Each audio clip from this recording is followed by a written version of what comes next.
She didn't even bother to turn off her engine. She just left that car idling in my driveway like she was only planned to be here for a minute, just long enough to take what she thought belonged to her. She walked up the steps looking at the peeling paint on my porch with this look of pity, like she was doing me a favor by showing up. She sat down across from me and laid it all out. She used words like unbreakable bond and spiritual connection. She told me she was the fool in love with the man who was still tangled up in my life. She looked me straight in the face and said she'd come to help him pack. The melody is high and eerie, echoing through the hollow of the house. The shadows in this valley don't ever move for the sun.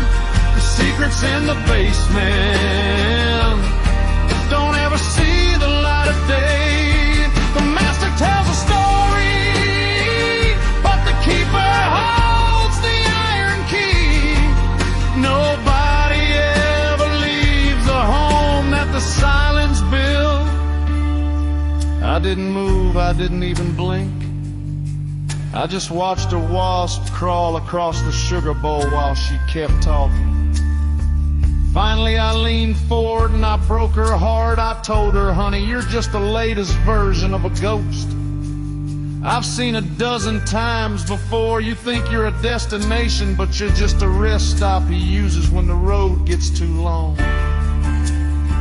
I told her he wasn't leaving me, not today, not ever. Not because he loves the ground I walk on, but because he is a hollow man who needs me to tell him he's solid.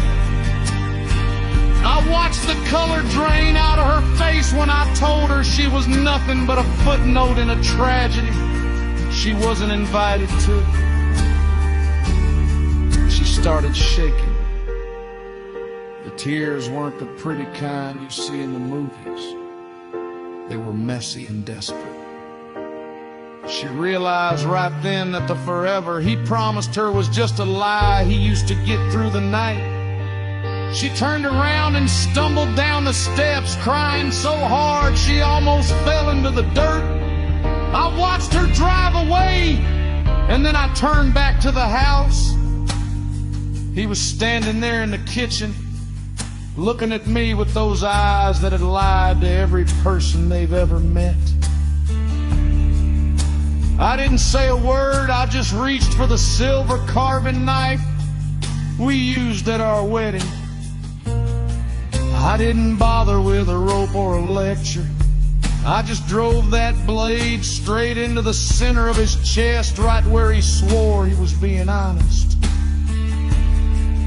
I dragged the cedar chest out from under the stairs, the one I'd filled with all the lace and the promises that went sour years ago. I tucked him inside, smoothed out his collar, and then I climbed in right next to him.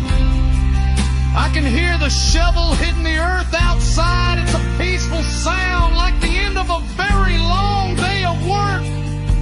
We're finally going to be exactly what he promised. Together and going nowhere.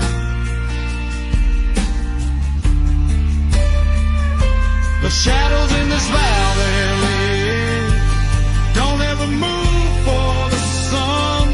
The secrets in the basement don't ever see the light of day. The master tells a story, but the keeper holds the iron key. Nobody ever leaves the home that the silence built. The lights are going out across the fields now. The dirt is getting heavy on top of the wood.